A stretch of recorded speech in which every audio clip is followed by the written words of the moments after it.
Commander stood at the observation deck of the research vessel Stellar Dawn, watching the alien landscape of 442b through the reinforced viewport. The planet's twin moons cast an ethereal glow across the crystalline forests below, their light refracting through the silicon-based trees in spectacular prismatic displays. She maintained her usual composed expression, arms crossed behind her back in perfect military posture, even though her heart raced with excitement at the discovery they'd made. "The readings are off the charts," Doctor announced from behind her, his voice barely containing his enthusiasm. "The energy signatures we're detecting from those crystal formations. Commander, I think we've found what we've been looking for." Turned slowly, her face a mask of professional indifference. "Elaborate, Doctor." The rest of the research team gathered around the central holographic display, their faces illuminated by the blue glow of the planet's surface scan. Lieutenant Sarah, their communications specialist, pulled up the spectral analysis data. The readings showed massive energy concentrations deep within the planet's crystal core structures. "The formations aren't natural," continued, his fingers dancing across the control interface. "They're clearly artificial, and the energy output suggests some kind of massive power generation system.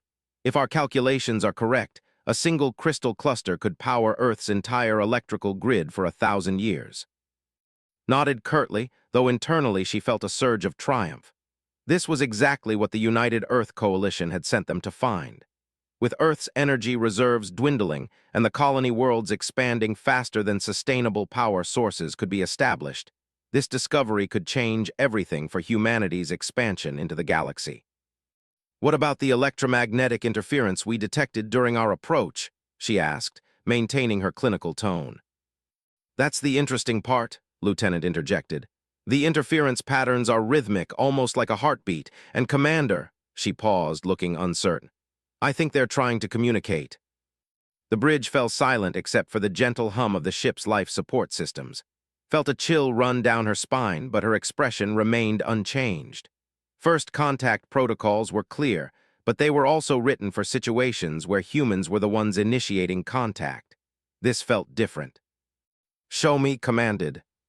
His fingers flew over her console, and suddenly the bridge filled with a low, harmonic tone that seemed to resonate through the ship's hull itself. The sound was hauntingly beautiful, like a whale song mixed with the resonance of crystal singing bowls.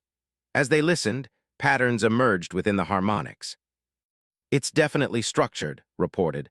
"There are recurring mathematical sequences embedded in the harmonics, prime numbers, sequences, and—" "Wait," her eyes widened. "Commander, they're using our own transmission frequencies. They've been listening to our communications since we entered the system." Doctor pulled up the linguistic analysis program, his excitement now fully evident despite stoic presence. "If they've been monitoring our transmissions, they might already understand our language structure. This could be their attempt to establish communication protocols." Walked to the command chair, her movements deliberate and controlled. She settled into the seat with practiced ease, her hands folded in her lap. To her crew, she appeared completely unruffled by the implications of first contact with an alien intelligence. Inside, however, her mind was racing with possibilities and protocols. "Doctor, I want a full analysis of those energy signatures. Lieutenant, continue monitoring the communication attempts and see if you can establish a basic mathematical dialogue. I want to know if we're dealing with a planetary intelligence or if there are individual entities down there."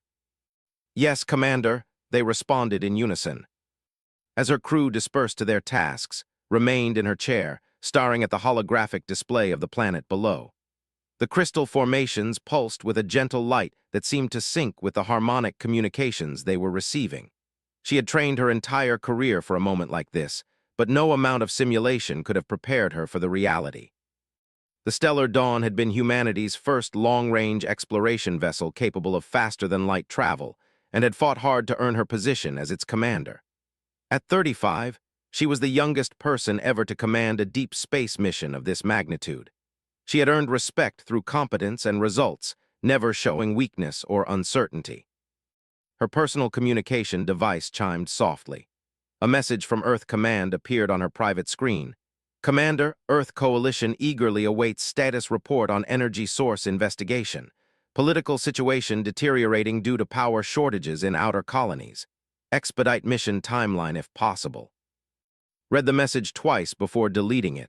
Earth Command wanted results, but they didn't understand what they were asking for. First contact changed everything, and rushing the process could have catastrophic consequences for both species. Commander, called from her station. The harmonic patterns are becoming more complex. I think they're responding to our ship's movements. When we adjusted our orbit earlier, the frequency shifted to match our trajectory changes. They're tracking us, observed, her voice steady despite the implications. More than that, added, looking up from his analysis. They're predicting our movements. The frequency changes happen a few seconds before we make orbital adjustments, not after. The revelation sent another chill through his composure, though she didn't let it show. An intelligence that could predict their movements suggested either advanced technology or some form of precognitive ability. Either possibility changed the dynamics of any potential contact significantly. Doctor, how long before you can give me a preliminary assessment of their technological capabilities? Give me 6 hours for a basic analysis, Commander. But I should point out that any species capable of manipulating crystalline structures on this scale is operating with technology significantly more advanced than ours. Nodded, processing the information. Advanced technology meant potential benefits for humanity, but it also meant potential threats. The fact that they were attempting communication rather than simply destroying the human vessel was encouraging, but first contact protocols existed for good reasons. I'll be in my quarters reviewing first contact procedures, she announced, standing from her chair. Continue monitoring and analysis, but do not attempt to respond to their communications until I give explicit orders. Any changes in their behavior or our situation, I want immediate notification. As she walked toward her quarters, allowed herself a small smile. Despite the professional demeanor she maintained, this was the discovery of a lifetime. Humanity was about to take its next great leap into the galactic community, and she would be the one to shepherd that process. Her quarters were furnished, reflecting her military background and practical nature. A single desk, a regulation bunk, and a small viewport that showed the stars wheeling slowly as the ship maintained its orbit. She activated her personal computer and pulled up the first contact protocols, though she suspected they would need significant adaptation for this unique situation. The crystal beings below seemed to be operating on a completely different paradigm than anything the protocols anticipated. Instead of ships or structures that could be easily identified as artificial, they appeared to be integrated with their planet in a way that suggested either biological evolution or technology so advanced it was indistinguishable from natural phenomena. Her door chimed and Doctor's voice came through the intercom. Commander, you need to see this. The energy signatures just changed dramatically and the harmonics are becoming incredibly complex. I think they're trying to show us something. Saved her work and headed back to the bridge. Whatever the crystal beings were attempting to communicate, it was becoming increasingly clear that humanity was dealing with an intelligence far beyond anything they had anticipated. As she walked through the corridors of the stellar dawn, she maintained her return to the bridge to find her crew gathered around Lieutenant's communications station, their faces illuminated by complex waveform displays that pulsed with increasing intensity. The harmonic communications from the planet below had evolved into something far more sophisticated than simple mathematical sequences. Report, commanded, settling back into her command chair with practiced calm. The patterns have become incredibly intricate, explained, her voice filled with wonder. They're not just sending mathematical sequences anymore. Look at this. She highlighted a section of the waveform display. These patterns correspond to our ship's structural schematics. Somehow, they've analyzed our vessel and are describing it back to us in harmonic frequencies. Doctor moved to his station, pulling up overlays that compared the alien harmonics to the stellar dawn's technical specifications. It's remarkable, Commander. They've identified our propulsion systems, life support configurations, even the molecular composition of our hull plating. The level of analysis they're capable of is extraordinary. Studied the displays, her expression unchanging despite the implications washing over her. The crystal beings weren't just trying to communicate. They were demonstrating capabilities that far exceeded human understanding. The ability to conduct such detailed analysis from orbital distance suggested sensor technology centuries ahead of Earth's most advanced systems. Have they shown any interest in our biological signatures? She asked. That's where it gets really interesting, replied, switching to a different display. They seem to be focusing specifically on the organic components of our ship. The harmonics shift when they're analyzing areas with crew members present, and the patterns become more complex when they're examining the botanical lab where we're growing earth crops for the mission. Lieutenant Commander Tors, their tactical officer, looked up from his station with concern. Commander, should we be worried about the level of detail they're gathering about our ship and crew? Consider the question carefully. In any normal first contact situation, such intensive scanning could be considered hostile reconnaissance. However, the crystal beings had demonstrated no aggressive behavior, and their approach seemed more curious than threatening. Continue monitoring, but prepare defensive systems for immediate activation if needed, she decided.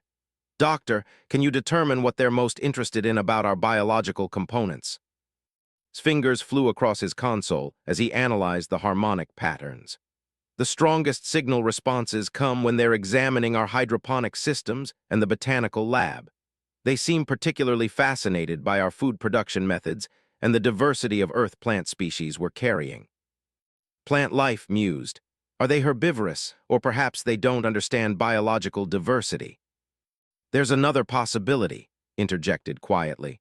What if they're silicon-based life forms who have never encountered carbon-based biology before? To them, we might be as alien and fascinating as they are to us. The idea sent ripples of excitement through carefully controlled composure. If the crystal beings were indeed silicon-based life forms, it would represent the first discovery of non-carbon-based intelligence in the galaxy. The scientific implications alone were staggering. Doctor, begin a detailed analysis of the planet's silicon structures. I want to know if we're looking at natural formations, technology, or actual living beings. Already on it, Commander, replied. The preliminary scans suggest a combination of all three. The crystal formations appear to be grown rather than constructed, but they're clearly artificial in design. It's almost like they've evolved biological architecture. As the crew worked, found herself drawn to the viewport again. The planet below pulsed with gentle lights that seemed to follow patterns of communication and thought. Watching the display, she realized that the entire visible surface was participating in the harmonic communication. It wasn't a few individuals trying to talk to them. It was the planet itself. Commander called urgently. The harmonics are changing again, the patterns are becoming musical, almost like they're singing to us. The bridge filled with the most beautiful sound had ever heard. The mechanical tones had evolved into something that resembled a vast choir, with harmonies that seemed to reach into the deepest parts of human emotional response. Despite her training and discipline, felt tears forming in her eyes as the alien song washed over the bridge. The music carried complex emotions and concepts that human language couldn't adequately express. There was welcome, curiosity, and something that felt remarkably like joy. The crystal beings were celebrating their presence, expressing happiness at making contact with another form of intelligence. Please don't stop, whispered, her own eyes shining with unshed tears as the music continued to build in complexity and beauty. Doctor was frantically recording everything, his scientific mind racing to understand the mechanisms behind the communication. Commander, this isn't just communication. It's art. They're creating beauty specifically for us, adapted to human emotional responses. Somehow, they understand how our minds process music and harmony. Forced herself to maintain composure, though every fiber of her being wanted to simply listen and experience the incredible gift the aliens were sharing. How is that possible? We've only been in system for 18 hours. They've been monitoring our transmissions since we arrived, reminded her. All of our cultural broadcasts, our music, our entertainment media, they've had access to centuries of human artistic expression through our historical archives and cultural databases. The realization hit like a physical blow. The crystal beings hadn't just learned human language and mathematics. They had studied human culture, emotion, and artistic expression. They understood humanity on a level that went far beyond simple communication. They're trying to show us that they understand who we are as a species, she said quietly. This isn't just first contact. They're offering friendship based on genuine understanding. The harmonic song continued to build, and new elements began to appear in the music. Sounds that echoed Earth's oceans, the whisper of wind through forests, the songs of whales, and the chirping of birds. The crystal beings were playing humanity's own world back to them, interpreted through their unique crystalline sensibilities. Tors looked up from his tactical display with amazement. "Commander, I'm detecting similar harmonic responses from the other planets in this system. The entire star system is participating in this concert." The scope of what they were experiencing began to dawn on. This wasn't just one world trying to communicate with them. It was an entire civilization that spanned multiple planets, possibly the entire star system. The level of coordination and consciousness required for such a feat was beyond human comprehension. Doctor, theoretical question. Could an entire ecosystem evolve consciousness as a collective entity?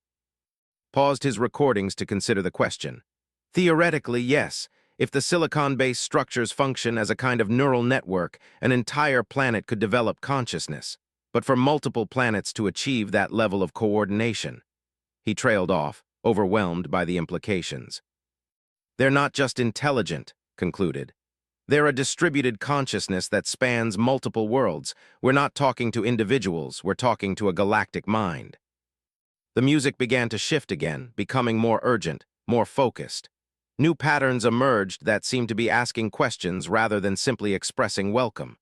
The crystal beings wanted something from them, but the nature of their request remained unclear. Worked frantically to decode the new patterns.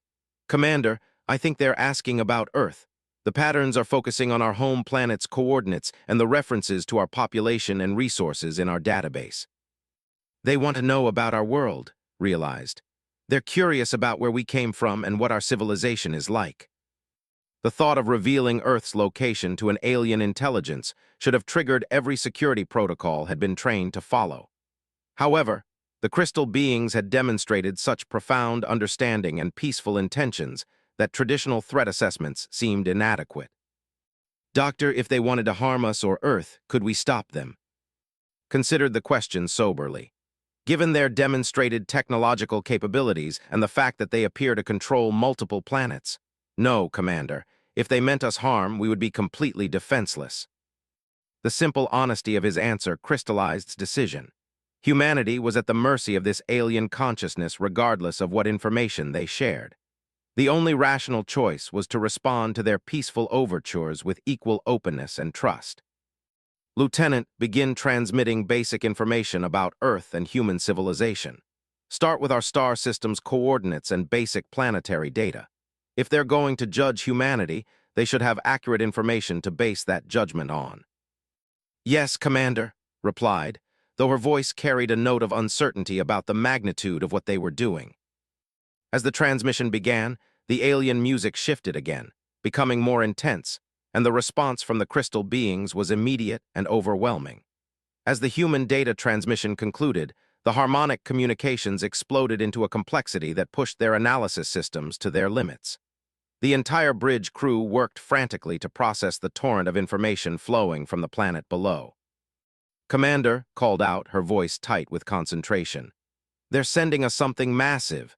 It's not just communication anymore, it's pure information transfer. Our computers are barely keeping up with the data flow." Leaned forward in her chair, maintaining her calm exterior while her mind raced. "What kind of information?" Doctor's displays lit up with incoming data streams, his excitement barely contained. "Star charts, Commander, detailed maps of this entire sector of the galaxy, and there's more technological specifications, historical records, and... My God, they're sending us the locations of dozens of other intelligent species."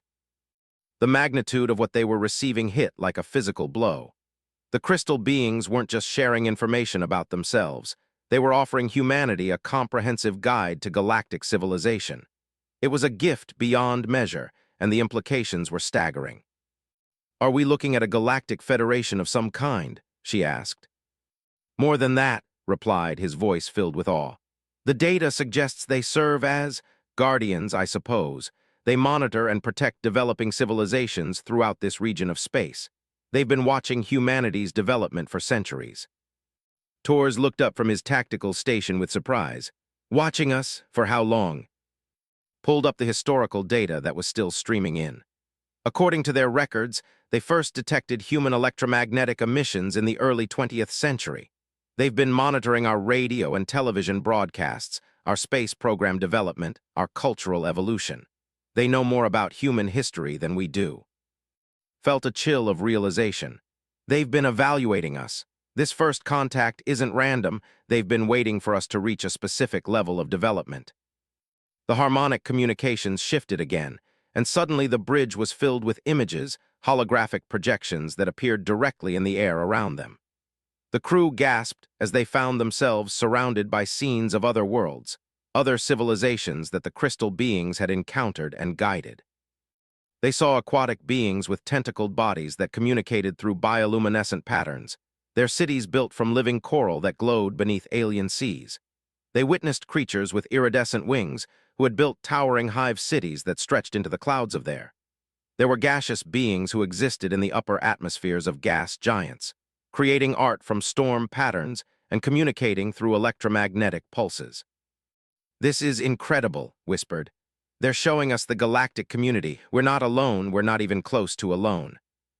The images shifted to show the crystal beings themselves, and finally understood what they were dealing with. The beings existed both as individuals and as a collective consciousness.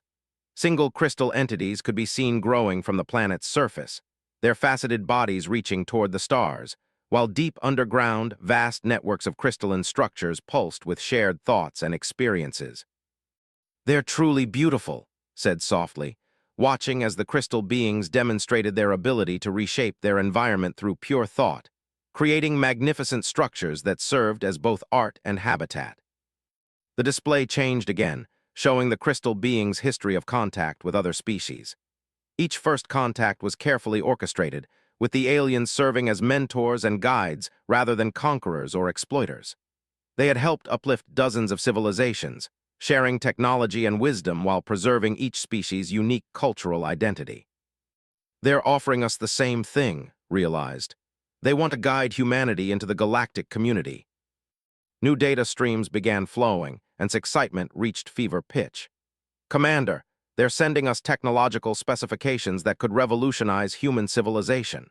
Clean energy generation, faster-than-light communication systems, medical technologies that could eliminate disease and extend human. This is everything humanity needs to become a true spacefaring civilization." The offer was everything humanity had dreamed of and more. The technology being shared could solve Earth's energy crisis, enable rapid colonization of distant worlds, and usher in a golden age of human prosperity and exploration. It was exactly what Earth Command had sent them to find by 1,000. But found herself hesitating, her military training warring with the wonder of the moment. Gifts this generous always came with costs, and the crystal beings hadn't yet explained what they expected in return. "What do they want from us?" she asked quietly. Worked to decode the harmonic patterns, and her expression grew thoughtful. "They're showing us something about humanity that they find unique. Something about human creativity, our emotional complexity, and our ability to adapt and overcome challenges." The holographic displays shifted to show scenes from human history, moments of triumph over adversity, artistic achievements that transcended cultural boundaries, acts of sacrifice and heroism that define the best of human nature. The crystal beings had studied humanity extensively, and they had identified something special about human consciousness. "They're fascinated by our unpredictability," observed, studying the data patterns. "Most species they've encountered develop along predictable evolutionary paths. Humans are different. We're chaotic, creative, and capable of rapid adaptation in ways that surprise them." Torres frowned as he reviewed the tactical implications of what they were seeing. "Commander, there's something else. The other species they've guided, they all seem to have settled into stable, peaceful civilizations, but they're also static. Their development plateaued after contact with the crystal beings." The observation sent another chill through composure. Was this guidance actually a form of subtle control? Were they looking at a collection of civilizations that had been domesticated rather than truly uplifted? "Show me more about these other species," she commanded. "I want to understand what happened to them after first contact." Adjusted the communications array to request more specific information, and the crystal beings responded with detailed histories of their interactions with other civilizations. The pattern was consistent. Each species had been given advanced technology and guidance, leading to rapid social and technological development. However, within a few generations, each civilization had settled into peaceful but unchanging societies focused on art, philosophy, and contemplation. They've created a galaxy of philosopher poets, observed. Each civilization has reached a stable, sustainable state of existence, but they've stopped growing, stopped pushing boundaries. And they're worried that the same thing will happen to humanity, concluded. That's why they're hesitating to fully integrate us into their galactic community. The harmonic communications shifted to a new pattern that felt almost pleading. The crystal beings were asking humanity to make a choice. They could accept the offered technology and guidance, joining the peaceful galactic community as had every other species before them. Or they could maintain their independence, continuing to develop along their own chaotic and unpredictable path. They're giving us an option that they've never given anyone else, realized. They want to see what humanity becomes if we remain truly free to choose our own destiny. The choice before them was staggering in its implications. Accept the offered gifts, and humanity would be assured of peace, prosperity, and a place in the galactic community. Refuse, and they would remain alone, struggling with their own problems but maintaining the chaotic creativity that made them unique in the galaxy. Stood from her command chair and walked to the viewport, staring down at the crystal world below. The beings there were offering humanity its greatest dream, but at the potential cost of humanity's essential nature. It was a choice that would define the species' future for to come. Commander called softly. They're waiting for an answer. The harmonic patterns suggest they'll respect whatever decision we make, but they need to know which path we choose. Closed her eyes, feeling the weight of representing all of humanity in this moment. The crystal beings had shown their hand completely. They valued humanity's uniqueness, but were willing to sacrifice it for the greater good of galactic peace and stability. The question was whether humanity was willing to make the same sacrifice. Turned back to her crew, her expression as composed as ever, though her heart hammered with the magnitude of the decision she was about to make. The choice before humanity was unlike anything any species had ever faced, and the weight of representing all of human civilization in this moment was almost overwhelming. Lieutenant, open a transmission channel. I want to respond directly to their offer. His fingers moved across her console with practiced efficiency. Channel open, Commander. All frequencies are active, and they're definitely listening. Took a deep breath, then spoke in her clear, authoritative voice. To the consciousness of 442, we thank you for your generous offer and the remarkable gifts of knowledge and beauty you've shared with us. Your music will remain in our memories forever. The harmonic patterns from the planet shifted, becoming more focused and attentive as the crystal beings processed her words. However, after careful consideration, humanity must respectfully decline your offer of technological advancement and guided development. We choose to remain on our independent path, whatever the consequences may be. The bridge fell silent except for the gentle hum of the ship's systems. Doctor stared at her in shock, while Tors looked both relieved and terrified. Hands remained poised over her console, waiting to see how the crystal beings would respond to humanity's unprecedented rejection. The response came immediately, but it wasn't what any of them expected. The harmonic communications exploded into what could only be described as jubilation. The crystal beings were celebrating humanity's decision, their joy resonating through the ship's hull in waves of pure emotional expression. "They're happy," said in amazement. "Commander, they're overjoyed that we turned them down." New holographic displays began appearing around the bridge, showing scenes from across the galaxy. The peaceful civilizations they had seen before were now viewed from a different perspective. While they lived in harmony and created beautiful art, there was something missing from their cultures, the spark of innovation and chaotic creativity that drove progress and discovery. They've been waiting for this, realized, interpreting the new patterns in the alien communication. For centuries, they've been hopping to find a species that would choose independence over safety. They've been looking for someone to prove that peaceful coexistence doesn't require surrendering what makes a civilization unique. The crystal beings began transmitting new information, but this time it was different. Instead of offering advanced technology, they were sharing something far more valuable: knowledge of the galaxy's hidden wonders and dangers, locations of undiscovered phenomena, and most importantly, coordinates for other developing civilizations that might benefit from human contact. They're making us partners instead of subjects, observed, her composure finally cracking slightly as a smile played at the corners of her mouth. They want humanity to help guide other species along the path of independent development. Tors looked up from his tactical display with wonder. Commander, they're showing us the locations of 3 emerging civilizations that are approaching their own first contact scenarios. They want us to be there when those species make the same choice we just made. The implications were staggering. Instead of being welcomed into a static galactic community, humanity was being invited to help shape the future of galactic civilization. They would be explorers, ambassadors, and guardians of independence for species throughout the galaxy. Doctor was frantically recording the new data streams, his scientific mind racing to process the wealth of information being shared. This is incredible, Commander. They're giving us everything we need to explore the galaxy safely, but without the technological dependence that would diminish our self-reliance. It's the perfect balance between assistance and independence. The crystal beings began transmitting detailed star charts that showed not just the locations of other civilizations, but safe routes through dangerous regions of space, the locations of natural phenomena that could serve as navigational landmarks, and most importantly, early warning signs of truly hostile alien species that posed genuine threats to developing worlds. There are dangers out there, interpreted from the communication patterns. Species that conquered and consumed other civilizations instead of guiding them. The crystal beings have been protecting this region of space from those threats, and now they want our help. Felt a surge of excitement that she fought to control. This was exactly what humanity was meant for, not peaceful contemplation in a safe galactic community, but active exploration and protection of the galaxy's developing civilizations. It was dangerous, challenging, and completely unpredictable, everything that made humans unique among galactic species. They're offering us a role as galactic protectors, she said, her voice filled with quiet determination. They want us to help defend the independence and development of other species.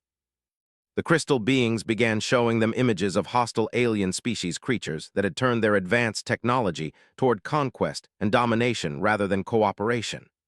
Mechanical beings that converted entire star systems into vast factory complexes, parasitic entities that consumed the consciousness of other species, and worst of all, civilizations that had once been peaceful but had been corrupted by their own power and technology. These are the real threats, Tors observed grimly. Not stagnation, but active malevolence. The crystal beings have been fighting a hidden war to protect developing civilizations from these predators. And now they want allies in that fight, concluded. Species that retain their independence and fighting spirit instead of becoming dependent on their guidance. The harmonic communications shifted again, becoming more urgent and focused. The crystal beings were showing them something happening in real time. One of the hostile species was moving toward a star system with a developing civilization, and the crystal beings were too far away to intervene effectively. They need our help, said urgently. There's a species called the Devourers moving toward a system with a developing civilization. The crystal beings want us to intercede. Looked at the tactical display showing the threatened system's location. It was 3 days away at maximum FTL speed, and the hostile aliens would arrive in approximately 1 week. It would be humanity's first test as galactic protectors, and failure would mean the extinction of an entire civilization. Doctor, download everything they're willing to share about these Devourers and the civilization under threat. I want full tactical and cultural briefings prepared within the hour. Already on it, Commander, replied, his fingers flying across his console as massive data streams poured in from the crystal beings. Tors, begin calculating an intercept course for the threatened system. Send a message to Earth Command explaining the situation and our new role. Make it clear that we're not just explorers anymore, we're guardians. As her crew sprang into action, felt the weight of humanity's new destiny settling on her shoulders.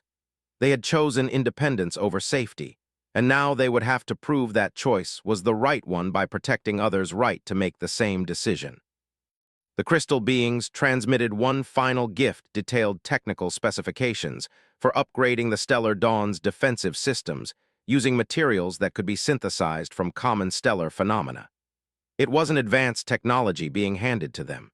It was knowledge that humanity could use to improve their own capabilities through their own efforts. They're giving us the tools to help ourselves, realized. Not doing the work for us, but showing us how to do it better. It was the perfect gift for a species that prized independence and self-reliance above all else. The crystal beings understood humanity better than humans understood themselves, and they had crafted their offer accordingly. As the stellar dawn began preparing for its new mission, allowed herself a moment of private satisfaction. Humanity had just passed the most important test in its history, and in doing so, had earned not just survival, but a place as active shapers of galactic destiny. 3 days later, the stellar dawn dropped out of FTL at the edge of the threatened star system, and immediately understood why the crystal beings had chosen humanity for this mission. The developing civilization below was remarkably similar to early human society, a species that had just achieved basic, and was taking their first tentative steps toward exploring their own solar system. "Commander," Torres reported from his tactical station, "I'm detecting the Devourer fleet on long-range sensors. 12 ships, heavily armed, approaching from the outer system. They'll reach the inhabited world in approximately 36 hours. Studied the tactical display, her mind already formulating strategies. The Devourer ships were larger and more heavily armed than the Stellar Dawn, but they were designed for attacking defenseless worlds, not engaging prepared opponents. More importantly, they weren't expecting resistance.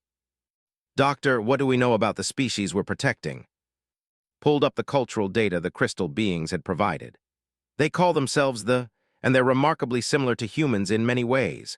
They're curious, creative, and have a strong sense of individual identity within their larger social structures. They've just developed fusion power and have established colonies on 3 of their system's moons. "Perfect candidates for independent development," observed. "Exactly the kind of species the Devourers target. Lieutenant, any response to our attempts at communication with them?" Shook her head. "They're receiving our transmissions, but they seem too frightened to respond. The Devourer ships have been broadcasting some kind of intimidation signal that's terrifying them into paralysis." Felt a familiar surge of protective instinct. They were experiencing their first contact with hostile alien life, and they were completely unprepared for the psychological warfare the Devourers employed. It was exactly the kind of scenario where human unpredictability and stubbornness could make the difference between survival and extinction. "Show me the Devourer intimidation signal," she commanded. The bridge speakers filled with a sound that seemed designed to trigger the deepest fears of any sentient being.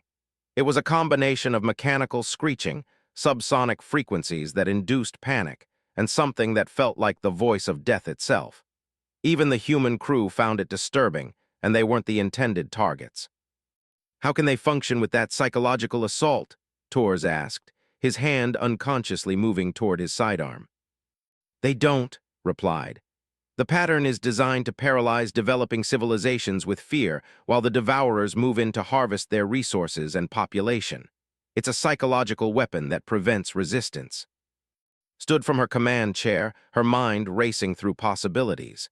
Humanity's chaotic creativity was exactly what was needed here, an unpredictable response that the Devourers wouldn't anticipate. "I want you to override their intimidation signal with something they definitely won't expect. Broadcast human music, something uplifting and defiant. Let's show them that these monsters can be stood up to." His fingers flew over her console, and suddenly the system was filled with the opening chords of Symphony No. 9, the Ode to Joy. The human music cut through the Devourer intimidation signal like a knife through darkness, replacing fear with hope and determination. The response was immediate. The ships, which had been fleeing in panic toward there, suddenly stopped and turned to face the approaching threat. Human music had given them the courage to stand and fight. "Brilliant, Commander," said admiringly. "You've just given them the psychological weapon they needed to resist." But wasn't finished. "Torres, prepare our upgraded weapon systems.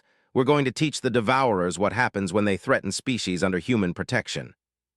The Stellar Dawn had been modified using the crystal being's technical specifications, but the upgrades had been implemented through human ingenuity and engineering. The ship's defensive capabilities had been enhanced, but more importantly, its offensive systems had been completely reimagined using principles of human tactical thinking. "Commander," called urgently, The Devourer fleet is accelerating. They're not happy about our interference and they're moving to attack us first. Perfect, replied, her composed facade finally giving way to a predatory smile. They're reacting exactly as predicted. All stations prepare for combat. As the Devourer ships approached, their formation was textbook perfect, a coordinated assault designed to overwhelm opponents through superior firepower and numbers.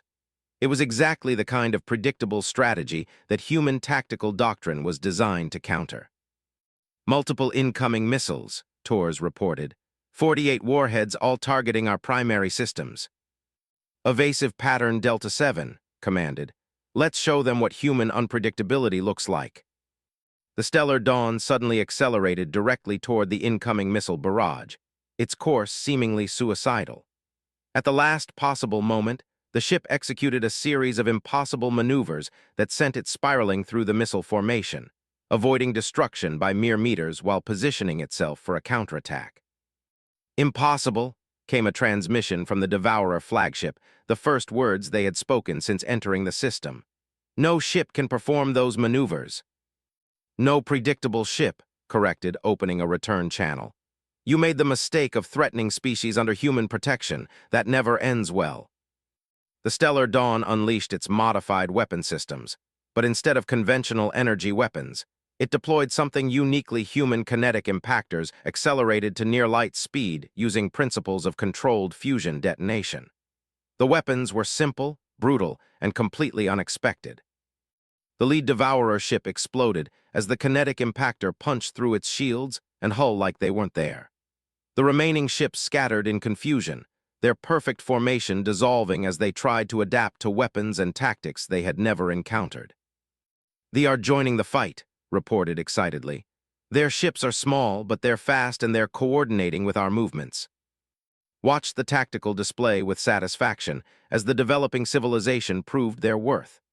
Inspired by human courage and music, they were fighting with desperate creativity, using their knowledge of their own star system to execute ambush attacks from asteroid fields and behind their moons.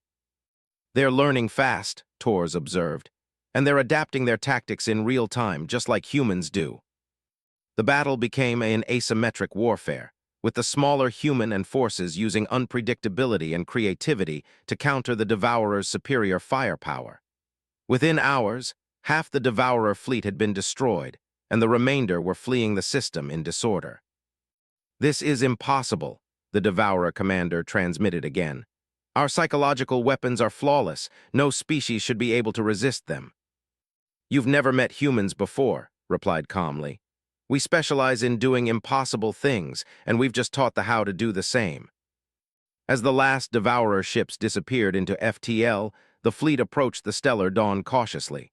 Their first official communication was simple but profound. "Thank you for teaching us to sing in the darkness." Doctor was recording everything, documenting humanity's first success as galactic protectors. "Commander, we've just proven that the crystal beings were right about human uniqueness.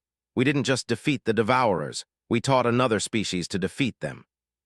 The leaders requested a face-to-face meeting and agreed to transport down to there. As she prepared for the historic encounter, she reflected on how far humanity had come in just a few days. They had gone from energy-starved explorers to galactic guardians, proving that their chaotic creativity was exactly what the galaxy needed. "Commander," called as she prepared to leave for the surface, "we're receiving a transmission from the crystal beings. They wanted me to tell you that they're proud of humanity's first mission, and they have coordinates for 2 more species that need our protection." Smiled, her composed facade finally giving way to genuine joy. "Tell them we're ready. Humanity has found its place in the galaxy, and we're not stopping now." As the Stellar Dawn prepared for its next mission, realized that the crystal being's greatest gift hadn't been their technology or knowledge. It had been their recognition of humanity's unique value as protectors of independence and creativity. The galaxy was vast and dangerous, but it was also filled with species waiting to be inspired by human courage and determination. Humanity had chosen the difficult path of independence, and in doing so, had earned the right to help others make the same choice. It was exactly the destiny that humans were meant for, not peaceful observers, but active guardians of freedom throughout the galaxy. The stars were calling, and humanity was ready to answer. The choice between safety and freedom had been an easy one for humanity to make. Now came the hard part, proving they were worthy of the responsibility they had accepted. "Please don't stop," she whispered to herself, thinking of the incredible music and beauty the aliens had shared. But she also thought of human history, of all the messy, chaotic, wonderful things that had made humanity what it was. When she turned back to her crew, her decision was clear in her eyes. The crystal beings were receiving humanity's gift of information with the same joy and wonder that humans had experienced listening to their music. Sat in her command chair, watching the light patterns on the planet below pulse in rhythm with their data transmission. She had just made the most important decision in human history, and despite her composed exterior, she was terrified and exhilarated in equal measure posed exterior while her mind raced with the possibilities and responsibilities that lay ahead.